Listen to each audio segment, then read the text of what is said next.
வணக்கம். இது வழக்கு. முன்னாள் அமைச்சர் மரியம் பிச்சையின் மகன் மரியம் ஆஷிக் மீரா மரியம் பிச்சை அமைச்சராக இருந்தபோது விபத்தில் மரணமடைந்ததை தொடர்ந்து நடந்த உள்ளாட்சி தேர்தலில் போட்டியிட்டு வெற்றி பெற்றார். மரியம் ஆஷிக் மீரா திருச்சி மாநகராட்சி துணை மேயராகவும் தேர்ந்தெடுக்கப்பட்டார். தற்போது துணை மேயர் பதவியை ராஜினாமா செய்துள்ளார் ஆஷிக் மீரா. அதற்கு காரணம் அவர் மீது நீண்ட நாட்களாக கூறப்பட்ட பாலியல் புகாரின் விசாரணை இப்போது விஸ்வரூபம் எடுத்திருக்கிறது. திருச்சி பொன்மலை மகளிர் காவல் நிலையம். ஒரு கைக்குழந்தையுடன் வெளிவருகிறார் இளம்பெண் துர்கேஸ்வரி. அவர் அருகில் வழக்கறிஞர் பானுமதி. வழக்கறிஞர் பானுமதியும் துர்கேஸ்வரியும் காவல் நிலையத்துக்கு நடையாய் நடப்பது இது முதல் முறையல்ல.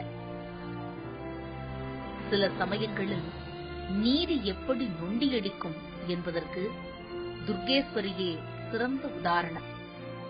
தனக்கு பிறந்த குழந்தைக்கு தகப்பன் உரிமை கேட்டு போராடுகிறார் துர்கேஸ்வரி. இந்த போராட்டம் அவருக்கு வெற்றியை தேடித்தருமா என்பதுதான் இப்போதைய கேள்வி. காரணம், அவரது புகார் பதியப்படவே 1 வருடம் எடுத்துக் கொள்ளப்பட்டிருக்கும் போது ரொம்பவும் தளர்ந்து போய்தான் இருக்கிறார் துர்கேஸ்வரி. திருச்சி சங்கிலியாண்டபுரத்தில் வசித்து வந்தவர் துர்கேஸ்வரி. இவரை 2006ஆம் ஆண்டு காதலிப்பதாக துரத்துகிறார் ஆஷிக் மீரா. ஆஷிக் மீரா சாதாரண ஆளில்லை. முன்னாள் அமைச்சர் மறைந்த மரியம் பிச்சையின் மகன். ஒரு கட்டத்தில் ஆஷிக் மீராவின் காதலை துர்கேஸ்வரி ஏற்றுக்கொள்ள, அதன் பிறகு துர்கேஸ்வரிக்கு பிரச்சனை மேல் பிரச்சனை. கர்ப்பம், கருக்கலைப்பு, தற்கொலை முயற்சி, கொலை மிரட்டல்கள் என துர்கேஸ்வரி அனுபவித்தவை ஏராளம். 2013ஆம் ஆண்டு திருச்சி காவல் ஆணையாளர் அலுவலகம். கர்ப்பிணி பெண்ணாக இருந்த துர்கேஸ்வரி ஒரு புகார் மனுவுடன் ஆணையாளரை சந்திக்க வந்திருந்தார். திருச்சி மாநகர துணை மேயராக இருந்த ஆஷிக் மீராவை தனது கணவர் என்று சொல்லிக் கொண்ட துர்கேஸ்வரி ஆஷிக் மீரா மீது அடுக்கடுக்கான குற்றச்சாட்டுகளை முன்வைத்தார். நான் 2006 அன்னைக்கு தான் அவரை மீட் பண்ணேன். அவர் தான் என்ன துரத்தி லவ் பண்ணாருன்னா, அதுக்கப்புறம் இன்னும் தாட்டி எங்களுக்குள்ள அபார்ட் ஆகியிருக்கு. நான் தான் ஃபர்ஸ்ட் ஒய்ஃப். அதுக்கு ஸ்ட்ராங் எவிடன்ஸும் என்கிட்ட இருக்கு.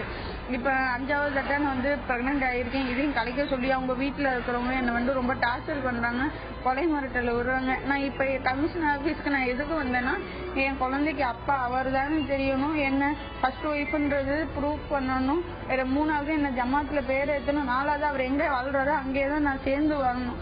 5வது எனக்கும் என் குழந்தைக்கும் எங்க அம்மாவுக்கும் பாதுகாப்பு வேணும்.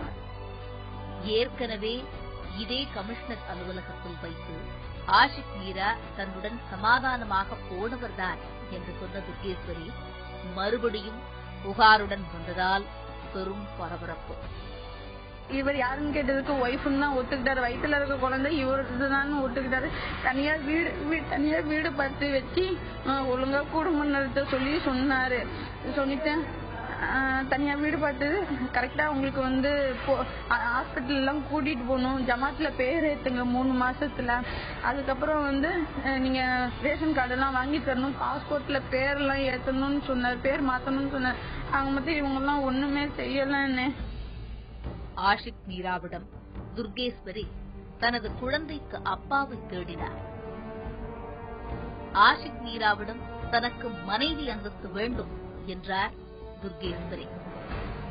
நான் ரோடா போய் கையெழுத்து வாங்கினேன். ஆஷிக் மீராவோட சொத்து வேணும்னு கையெழுத்து வாங்கினேன்னு சொன்னாங்கன்னு. நான் எந்த சொத்துக்கும் ஆசைப்படலன்னு. எனக்கு வேண்டியது உரிமை மட்டும்தானே, வேற எதுவுமே எனக்கு வேணான்னு. துர்கேஸ்வரி ஆஷிக் மீராவுக்கு நெருக்கடி கொடுத்த நாள் முதல் கடும் அச்சத்துடன் வாழ்ந்து வந்தார். தனக்கு நாலாபுரத்தில் இருந்தும் மிரட்டல் வருவதாக சொன்னார் துர்கேஸ்வரி. கைது சரவணா, MBST பாபு, மைமுன் சரிவா, ஆஷிக், இவங்க 4 பேரும் என்னை மருந்து குடிச்சு என்னை வந்து கொலை பண்ண ட்ரை பண்ணி இந்த குழந்தைய அடிக்கணும்ன்ற ஒரே காரணத்தினால வீட்டுல வந்து மிரட்டவும், அந்த குழந்தை நல்லவளா இருந்தா அபார்ட் பண்ணி தான் ஆகணும்னு சொல்லவும் அந்த குழந்தையும் அபார்ட் ஆயிடுச்சு. கர்ப்பகால வேதனை ஒரு பக்கம், மறுபக்கம் மிரட்டல்களை சந்தித்து வந்த துர்கேஸ்வரி ஆஷிக் மீராவுக்கு எதிராக பல்வேறு புகார்களை காவல் நிலையத்தில் தெரிவித்தார். ஆனால் அவரது மனுக்கள் கிணற்றில் போடப்பட்ட கல்லாக மாறியதுதான் மிச்சம். இப்ப எங்க உயிருக்கும் இப்ப பாதுகாப்பு இல்லாமலையும் எங்களுக்கு சாட்சி சொல்ற வர உயிருக்கும் பாதுகாப்பு இல்லாமையும் தான் இருக்கு. நான் வந்து ஏழை வீட்டு பெண்ணுன்னு சொல்றதுனால டிவில மீடியால பார்த்தனால வந்து பானுமதி மேடமும் ஜானகி மேடம் அட்வொகேட் அவங்களாவே வந்து ஹெல்ப் பண்ற நோக்கத்தோட எனக்கு வந்து ஹெல்ப் பண்ணாங்க. ஹெல்ப் பண்ணப்ப வந்து அவங்க மூலியமா தான் எனக்கு ஓரளவு நான் கொடுத்த பெட்டிஷன் வந்து மக்களுக்கு ரீச் ஆச்சு. தெரிந்த நபர்களாலும் தெரியாத நபர்களாலும் சமூகத்தின் பல மட்டத்திலும் பெண்கள் பாலியல் சுரண்டலுக்கு ஆளாவதாக சொல்லும் வழக்கறிஞர் பானுமதி துர்கேஸ்வரியும் அந்த வகையைச் சேர்ந்தவர்தான் என்கிறார். தெரிஞ்ச நபர்கள் 2 பேரும் தெரியாதவங்க, ஒருத்தருக்கு ஒரே பகுதியில் இருந்தவங்க. அந்த நட்பு வந்து காதலாக மாறி திருமணம் செய்து கொள்கிறேன் என்கின்ற ஒரு உத்தரவாதத்தை கொடுத்து அந்த பெண்ணோடு தொடர்ச்சியாக ஒரு பாலியல் உறவில் இருந்து பின்னர் அந்த பெண்ணை ஏமாற்றி அந்த குழந்தை தனக்கே பிறக்கவில்லை என்று ஒரு கொடுமையை புரிந்திருக்கிறார் துணைவியராக இருந்த ஆஷிக் மீரா. தன்னை வந்து ஒரு மனைவியா ஏற்றுக்கணும், அந்த குழந்தையும் தனக்கு தான் பிறந்ததுன்னு அவர் ஏற்றுக்கணுங்கிறதுக்காக துர்கேஸ்வரி என்கின்ற அந்த பெண் கடந்த 1 வருடத்துக்கு மேலாக வந்து காவல்துறைக்கு வீட்டுக்குமாக அலைச்சலுக்கு பாவம். அந்த அளவிற்கு அலைஞ்சும் காவல்துறை இந்த புகாரை ஒரு சரியான பாணியில சரியான பார்வையில அதை ஒரு குற்றமாக எடுத்துக்கொள்ளல. துர்கேஸ்வரி பலமுறை காவல் நிலையங்களுக்கு அலைந்தும் வழக்கு பதியப்படாதது தனக்கு ஆச்சரியமே என்கிறார் பானுமதி. முதல் தடவை காவல்துறை ஆணையத்தை இந்த பெண் புகாரோடு போன பொழுது அந்த காவல்துறை ஆணையர் வந்து, நான் இந்த மாதிரி பலமுறை வந்து கருக்கலைப்புக்கு உள்ளாக்கியிருக்கேன், நான் இப்ப வந்து மாசமாவும் இருக்கேன்னு சொன்ன பொழுது, நீ குழந்தை பிறந்த ஏற்பாடு வா, அப்பதான் வந்து குற்றம் ஊர்ஜிதமாகும் அப்படின்னு அனுப்பியிருக்காரு. எந்த அளவிற்கு அந்த புகார் அந்த காவல்துறை ஆணையர் வந்து அலட்சியப்படுத்திருக்காருங்கிறது தான் அதுல இருந்து தெரியும். குழந்தை பிறந்த ஏற்பாடு போன ஏற்பாடு, நீ ஏற்கனவே இந்த புகாரை எடுத்துட்டு என்கிட்ட வரலையே, எனக்கு இந்த விஷயமே தெரியாதுங்கிற மாதிரி சொல்ற. ஆக இந்த பெண் திரும்ப திரும்ப அலைஞ்சிட்டு இறுதியாக என்கிட்ட வந்து கடைசியாக முதலமைச்சர் தனிப்பிரிவுக்கு அனுப்பப்பட்ட மனு மூலமாகவே நடவடிக்கை எடுக்கப்பட்டதாக சொல்கிறார் பானுமதி. இந்த நிலையில் கடந்த வாரம் ஆஷிக் மீரா திடீரென தனது துணை மேயர் பதவியை ராஜினாமா செய்துவிட்டார். புகாரை வாங்கி 2 நாள்ல வந்து அவர் துணை மேயர் பதவியிலிருந்து ராஜினாமா செய்யறாரு. அது ஒரு அரசியல் கட்டாயத்தில் அது செய்யப்பட்டிருக்கு. அவரை ராஜினாமா பண்ண வைக்கணும் அல்லது அந்த பதவியில இருக்கணும் அப்படிங்கறதுலாம் எங்களுக்கு நோக்கம் இல்ல. அந்த பெண்ணுடைய புகார் வாங்கப்பட்டு இந்த குற்றம் வந்து புலன் விசாரணைக்கு உட்படுத்தப்பட்டு குற்றவாளி கைது செஞ்சு அவருக்கு உரிய தண்டனை கொடுக்கப்படணுங்கிற நோக்கத்தில் தான் இந்த வழக்கை நாங்க எடுத்தோம். இதைத்தான் நாங்க திரும்ப திரும்ப காவல்துறைக்கு சொன்னோம். இது ஒரு பாலியல் புகார் என்பதை ஏற்றுக்கொள்ளுங்க முன்னாடி. இது பாலியல் வன்கொடுமை. இது வந்து கிட்டத்தட்ட கற்பழிப்பு புகாருக்கு சமம். வர்மா கமிஷன் அறிக்கைக்கு பிறகு திருத்தப்பட்ட இந்திய தண்டனை சட்டத்தின்படி, புதிய குற்றவியல் நடைமுறை சட்டத்தின்படி இந்த துணை மேயராக இருக்கக்கூடிய ஆஷிக் மீரா திருமணம் செய்து கொள்கிறேன் என்ற ஒப்பந்தப்படி அந்த பெண்ணை பாலியல் வன்முணர்ச்சிக்கு உட்படுத்தியிருக்காரு. அது ரேப் என்கின்ற இதுல பிரிவுல வரும். நீங்க அந்த பிரிவுல ஒரு மேல வழக்கு பதிவு செய்யணும்னு சொல்லி நாங்க ஒரு போராடியதன் விளைவாக இறுதியாக நாங்க வழக்கு போடுறோம்னு சொல்லிட்டு காவல்துறையில் ஒத்துக்கொண்டாங்க. சொந்த பணி காரணமாக ராஜினாமா செய்ததாக கூறியுள்ளார் ஆஷிக் மீரா. பொன்மலை மகளிர் போலீசார் ராஜினாமா செய்த ஆஷிக் மீரா மீது 5 பிரிவுகளில் வழக்கு பதிவு செய்துள்ளனர். ஆசை வார்த்தை கூறி ஏமாற்றுதல், நம்பிக்கை மோசடி, பாலியல் பலாத்காரம், கருக்கலைப்பு செய்தல், கொலை மிரட்டல் ஆகியவை ஆஷிக் மீரா மீது பாய தயாராக இருக்கின்றன. ஆனால் வழக்கு பதிவு செய்து பல நாட்கள் ஆகியும் ஆஷிக் மீரா கைதாகவில்லை என குற்றம் சாட்டுகிறார் பானுமதி. 25/6 முதல் தகவல் அறிக்கை பதிவு செய்து இன்றோடு ஒரு வார காலம் முடிந்த பிறகும் குற்றவாளிகள் யாரையும் காவல்துறை கைது செய்யல. இப்ப புகார் வாங்குவதற்கு ஒரு போராட்டம், முதல் தகவல் அறிக்கை பதிவு செய்வதற்கு ஒரு போராட்டம், இப்ப இன்னும் இதுவரையில் குற்றவாளிகள் யாரையும் கைது செய்யல. காவல்துறை அதிகாரி இடையில நான் தினசரி தொடர்புல ஏற்படுறாரு, நாங்க தேடிக்கிட்டு இருக்கோங்க, 2 துணைப்படையை அனுப்பியிருக்கோம், தேடிக்கிட்டு இருக்காங்க, அவங்க ஊர்ல இல்ல, இப்படியான ஒரு சாக்கு போக்கு சொல்லிட்டு இருக்காங்க. இதனிடையே துர்கேஸ்வரியின் புகாரில் அனைத்து தன்மைகளும் காவல்துறையால் கவனமாக கையாளப்படுகின்றன. சமீபத்தில் அரசு ஆஸ்பத்திரியில் துர்கேஸ்வரிக்கு முக்கிய பரிசோதனைகள் செய்யப்பட்டுள்ளன. அவரது குழந்தையிடம் இருந்து DNA-வும் எடுக்கப்பட்டுள்ளது. மேலும் திருச்சி JM3 கோர்ட்டில் 6 மணி நேர ரகசிய வாக்குமூலமும் கொடுத்துள்ளார் துர்கேஸ்வரி. இந்த விவகாரத்தில் ஆஷிக் மீரா எந்த நேரமும் கைது செய்யப்படலாம் என வதந்தி நிலவுவதால் திருச்சியில் பரபரப்புக்கு பஞ்சமில்லை. துர்கேஸ்வரி மரியம் ஆஷிக் மீரா மீது தன்னை ஒரு குழந்தைக்கு தாயாக்கி திருமணம் செய்ய மறுப்பதாக கூறியிருக்கிறார்கள். இந்த குழந்தை மரியம் ஆஷிக் மீராவிற்கு பிறந்ததுதானா, இவர்கள் இருவருக்கும் தொடர்பு இருந்ததா என்பதை மருத்துவ பரிசோதனையை மூலமாக அறிய காவல்துறை நாடியிருக்கிறது. அந்த முடிவு வரும் பட்சத்தில் பரபரப்புக்கு பஞ்சம் இருக்காது.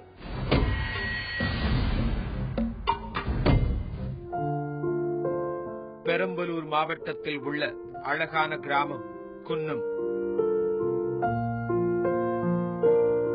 இன்னும் நகரத்தின் சிறு சாயல் கூட படியாத இந்த குன்னம் கிராமத்தில் எப்போதும் அமைதியே தவழ்ந்திருக்கும்.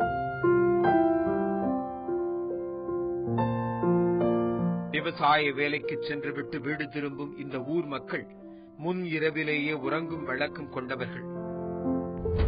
சில நாட்களுக்கு முன் ஓர் இரவு நடுநிசி வேளையில் இந்த ஊரின் மேட்டு தெருவில் உள்ள ஓர் கூரை வீட்டுக்குள்ளிருந்து திடீரென ஓர் ஆணின் அலறல் சத்தம் கேட்க ஆரம்பித்தது. உடனே ஊர் மக்கள் அந்த கூரை வீட்டின் முன் திரண்டு விட்டனர். அப்போதும் வீட்டிற்குள்ளிருந்து மரணத்தோடு போராடும் ஓர் அவலக் குரல் கேட்டபடி இருந்தது. இந்த ஊரைச் சேர்ந்த சில இளைஞர்கள் துணிந்து வீட்டுக்குள் சென்று பார்த்தனர். அங்கு அவர்கள் கண்ட காட்சி பார்ப்பவர்களை அதிர்ச்சியில் உறைய வைத்து விட்டது. சுமார் 35 வயது மதிக்கத்தக்க ஓர் இளைஞர் மர்ம உறுப்பு அறுக்கப்பட்டு இரத்த வெள்ளத்தில் உயிருக்கு போராடி கொண்டிருந்தார். அருகில் படுத்திருந்த இன்னொரு இளைஞர் கழுத்தில் லேசான காயங்களுடன் மயங்கி கிடந்தார். குத்துயிராக கிடக்கும் இந்த இளைஞர்கள் யார்? இந்த குரூரம் நடக்க காரணம் என்ன? உடனே குன்னம் ஊராட்சி மன்ற தலைவர் இளங்கோவன் கிராம நிர்வாக அதிகாரிக்கும் குன்னம் காவல் நிலையத்திற்கும் இந்த குரூர சம்பவம் குறித்து தகவல் கொடுத்தார். கிட்டத்தட்ட ஒரு 6 மாசமா எங்க ஊர்ல ஒரு கூரை வீட்டுல தங்கிட்டு சமைச்சிட்டு சாப்பிட்டுட்டு கொத்தனார் வேலைக்கு போயிட்டு இருக்காங்க. போயிட்டு இருக்கும்போது அவங்க என்ன பண்ணாங்க, அவங்களுக்குள்ள ஒரு என்ன வரவு செலவு பிரச்சனை, என்ன ப்ராப்ளம் தெரியுங்க. நைட்ல ஒருத்தன் சரியா தண்ணி நல்லா போதையில ஒருத்தனை வெட்டி கொலை பண்ணிட்டான். அப்புறம் காலையில ஊருக்காரவங்கலாம் சொன்ன ஒரு படு போய் பார்த்தோம்னா அவனை கொலை செஞ்சுட்டு அவன் அங்கேயே இருந்தான்.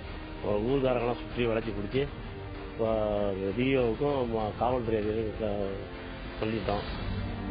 குன்னம் மேட்டு தெருவில் உள்ள இந்த கூரை வீடு செல்லம்மாள் என்ற பெண்மணிக்கு சொந்தமானது. சமீப காலங்களாக இந்த கூரை வீட்டை செல்லம்மாள் பீகார் மாநிலத்தைச் சேர்ந்த இருவருக்கு வாடகைக்கு விட்டிருந்தார். ஒருவர் நாராயணன் பண்டிட், இன்னொருவர் குபேந்திரன் பண்டிட். இருவரும் அருகில் உள்ள நகரத்துக்கு கொத்தனார் வேலைக்கு சென்றுவிட்டு இரவில் இங்கு தங்குவது வழக்கம் என்றும் தெரிய வந்தது.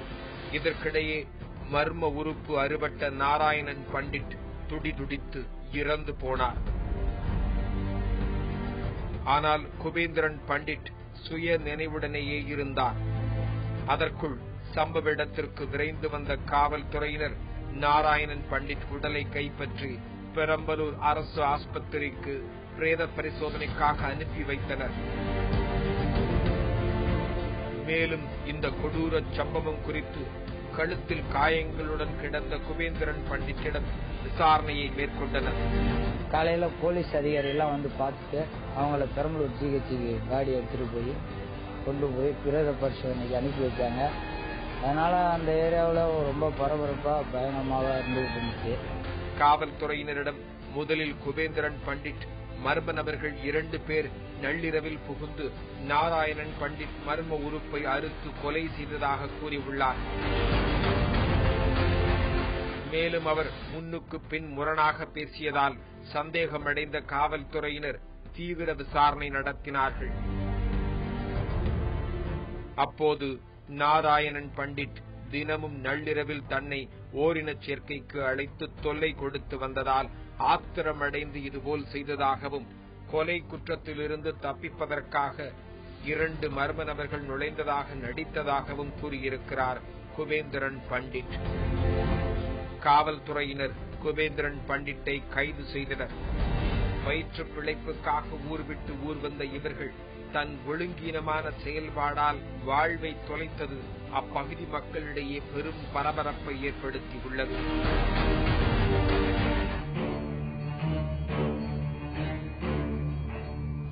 சமீபத்துல குஜராத்ல நடந்த ஒரு கொலை தொடர்பா சிலர் சேலம் கோர்ட்ல சரணடைந்தனர். குஜராத்ல நடந்த கொலைக்கு குற்றவாளிகள் சேலத்தில் சரணடைந்தால் விசாரணை எங்கு நடக்கும்? சட்டம் என்ன சொல்லுகிறது? எந்த ஒரு குற்ற வழக்கிலையும் அந்த சம்பவம் நடந்த உடனே புகாரை பெறப்பட்டு அது முதல் தகவல் அறிக்கை பதிவு செய்யப்படுகிறது. அப்படி பதிவு செய்யப்படும் முதல் தகவல் அறிக்கை 24 மணி நேரத்துக்குள்ளாக சம்பந்தப்பட்ட நடுவர் நீதிமன்றத்துக்கு அனுப்பி வைக்கப்படுகிறது. இப்போ அந்த வழக்கு விசாரணையில 2 விஷயங்கள் நடைபெறும். ஒன்னு, அதுல சம்பந்தப்பட்ட நபர்கள், குற்றம் சாட்டப்பட்ட நபர்கள், அந்த வழக்குல ஈடுபட்ட நபர்கள் எல்லாம் ஒன்னு கைது செய்யப்படுவாங்க, இல்ல அவங்க முன்ஜாமீன் கோரி தக்க நீதிமன்றத்தில் மனு தாக்கல் செய்வாங்க. அதுல சம்பந்தப்பட்ட நபர்கள் தாங்க அந்த வழக்குல குற்ற வழக்குல போலீசார் தேடுறாங்க அப்படின்னு ஒரு மனு தாக்கல் செஞ்சு ஒரு நடுவர் நீதிமன்றத்தில் போய் அவங்க ஆஜராகிறாங்க. ஒன்னு, அந்த கைது நடைமுறை அப்படி ஆரம்பிக்கும். அப்படி இல்லைன்னா போலீசார் வழக்கின் போக்குல அந்த குற்றம் சாட்டப்பட்ட நபர்களுக்கு எதிராக விசாரணையை முடுக்கி அவங்க கைது பண்ணி சம்பந்தப்பட்ட நடுவர் நீதிமன்றத்தில் அவங்க ஒப்படைப்பாங்க. ஆனால் சில வழக்குகள்ல ஒரு வழக்கு வேற ஒரு மாநிலத்தில் நடக்கிற ஒரு வழக்குல அங்கே அந்த வழக்குல போலீசார் தேடுறது தெரிஞ்சு அதுல குற்றத்துல புரிஞ்ச நபர்கள் இல்ல அந்த குற்ற செயல ஈடுபட்டதாக போலீசார் சந்தேகப்படுற நபர்கள் வேறு மாநிலத்துல, உதாரணத்திற்கு தமிழகத்துல அவங்க ஒரு இடத்துல ஒரு கோர்ட்ல சரண்டர் ஆகுறாங்க. அப்படி சரண்டர் ஆகும்போது அவங்க சொல்றாங்க, இந்த குற்ற எண்ணில் எங்களை போலீசார் தேடுறாங்க, ஆகவே நாங்க இந்த வழக்கில் நாங்க சரண்டர் ஆகிறோம் சொல்லி அந்த நடுவர் நீதிமன்றத்தில் அவங்க சரண்டர் ஆகிறாங்க. அப்படிப்பட்ட சூழல்ல அந்த நடுவர் நீதிமன்றம் சம்பந்தப்பட்ட காவல்துறைக்கு ஒரு தபால் ஒன்று அனுப்புகிறது. இந்த குற்ற எண்ணில் இந்த சம்பந்தப்பட்ட நபர்கள் இத்தனாம் தேதி இத்தனை மணிக்கு நேரில் ஆஜராகி அவங்க நீதிமன்ற காவலுக்கு உட்படுத்தப்பட்டு இந்த ஜெயில அவங்க அடைக்கப்பட்டிருக்கிறாங்க, இத்தனாம் தேதி வரைக்கும் அவங்க ரிமாண்ட் கொடுக்கப்பட்டிருக்கிறது அப்படின்னு சொல்லி அந்த நடுவர் நீதிமன்றம் சம்பந்தப்பட்ட காவல்துறைக்கு கடிதம் எழுதும். அந்த கடிதத்தை அவங்க பெற்ற உடனேயே அந்த சம்பந்தப்பட்ட காவல்துறை அங்கே ஏற்கனவே எஃப்ஐஆர் இருக்க கோர்ட் எந்த குற்ற வழக்கு அவங்க விசாரிக்கிறாங்களோ அந்த கோர்ட்ல அவங்க ஒரு பிரிசனர் ட்ரையல் வாரண்ட் சொல்லி ஒரு பிடி வாரண்ட் வாங்கி இந்த வழக்கில் சம்பந்தப்பட்ட நபர்கள் எல்லாம் வேறு மாநிலத்தில் அவங்க போய் ஆஜராயிருக்கிறாங்க, அவங்க இப்ப ஜெயில இருக்கிறாங்க, அவங்களை எடுத்து கொண்டு இந்த நீதிமன்றத்தில் ஒப்படைப்பதற்கு உத்தரவு ஒன்று தரணும்னு சொல்லி கேட்டு அந்த பிடி வாரண்டை கொண்டு அதை அந்த பிடி வாரண்டை வாங்கிட்டு போய் எந்த ஜெயில இருக்காங்களோ அந்த நபர்கள் அடைக்கப்பட்டிருக்கிறார்களோ அந்த ஜெயில போய் சிறை அதிகாரிகள்கிட்ட அந்த வாரண்டை கொடுத்து அதை எக்ஸிக்யூட் பண்ணி அவங்களை கைது செய்து அவங்களை இந்த எஃப்ஐஆர் எந்த கோர்ட்ல பெண்டிங்கா இருக்கோ அந்த கோர்ட்ல போய் அவங்க போய் ஒப்படைச்சிருவாங்க. அதற்கு பிறகு அந்த காவல்துறை அதிகாரிக்கு வழக்கு விசாரணைக்கு அந்த குற்றம் சாட்டப்பட்ட நபர்கள் தேடப்படும் நபர்கள் தேவைப்படுறாங்கன்ற சூழல்ல அவங்க மனு ஒண்ணு தாக்கல் செஞ்சு அவங்க போலீஸ் கஸ்டடி எடுப்பாங்க. இது ஒரு புறம் இருந்தாலும் சரி, ஒரு வழக்குல குற்ற பின்னணி, அந்த குற்ற செயல், அந்த குற்ற விசாரணை இது எல்லாமே வேறு ஒரு மாநிலத்தில் இருக்கும் பொழுது அதுல சம்பந்தப்பட்ட நபர்கள் எல்லாம் வேறு மாநிலத்தில் ஆஜராகிறாங்க அப்படிங்கிற காரணத்துக்காக அந்த வழக்கு ஆஜரான மாநிலத்தில் கேஸ் நடக்காது. அது எந்த மாநிலத்தில் எந்த பகுதியில எந்த நடுவர் நீதிமன்றத்தில் அந்த வழக்கு பதிவு செய்யப்பட்டிருக்கிறதோ ஒன்னு அந்த நடுவர் நீதிமன்றத்தாலேயோ இல்ல அதற்கு மேலாக இருக்கக்கூடிய எந்த நீதிமன்றம் இருக்கிறதோ அங்குதான் அந்த வழக்கு விசாரணை நடைபெறும். ஒரு சில வழக்குகள்ல மட்டும் உச்சநீதிமன்ற தீர்ப்பின் அடிப்படையில் அந்த மாநிலத்தில் அந்த குற்ற வழக்கு நடத்துவது ஒரு போதிய பாதுகாப்பு இருக்காது, இல்லைன்னா இன்ஃபுளுன்ஸ் இருக்கும் அப்படிங்கிற அடிப்படையில் காரணங்களாக கொடுக்கப்பட்டு அது விசாரித்து உச்சநீதிமன்ற தீர்ப்பின் அடிப்படையிலையும் உயர்நீதிமன்ற தீர்ப்பின் அடிப்படையிலையும் வேறு மாவட்ட இல்ல மாநிலங்கள்ல அந்த வழக்குகள் விசாரணை நடப்பதற்கு உத்தரவு பிறப்பிக்கப்படும். அதற்கு உதாரணமாக சங்கராமன் கொலை வழக்கு தமிழகத்திலிருந்து புதுச்சேரிக்கும், தாவனா கிஷன் அவருடைய கொலை வழக்கு விசாரணை வந்து மதுரையிலிருந்து வேறு மாநிலத்துக்கு மாற்றப்பட்டு நடந்ததும் வந்து முக்கியத்துவம் வாய்ந்தது. ஆக நீதிமன்ற தீர்ப்பு மட்டுமே வந்து ஒரு மாநிலத்தில் இருக்கக்கூடிய வழக்குகளை வந்து வேறு மாநிலத்துக்கு மாற்றுவதற்கு உத்தரவு பிறப்பிக்க முடியும். மீண்டும் வேறொரு வழக்கோடு உங்களை சந்திக்கிறேன். நன்றி, வணக்கம்.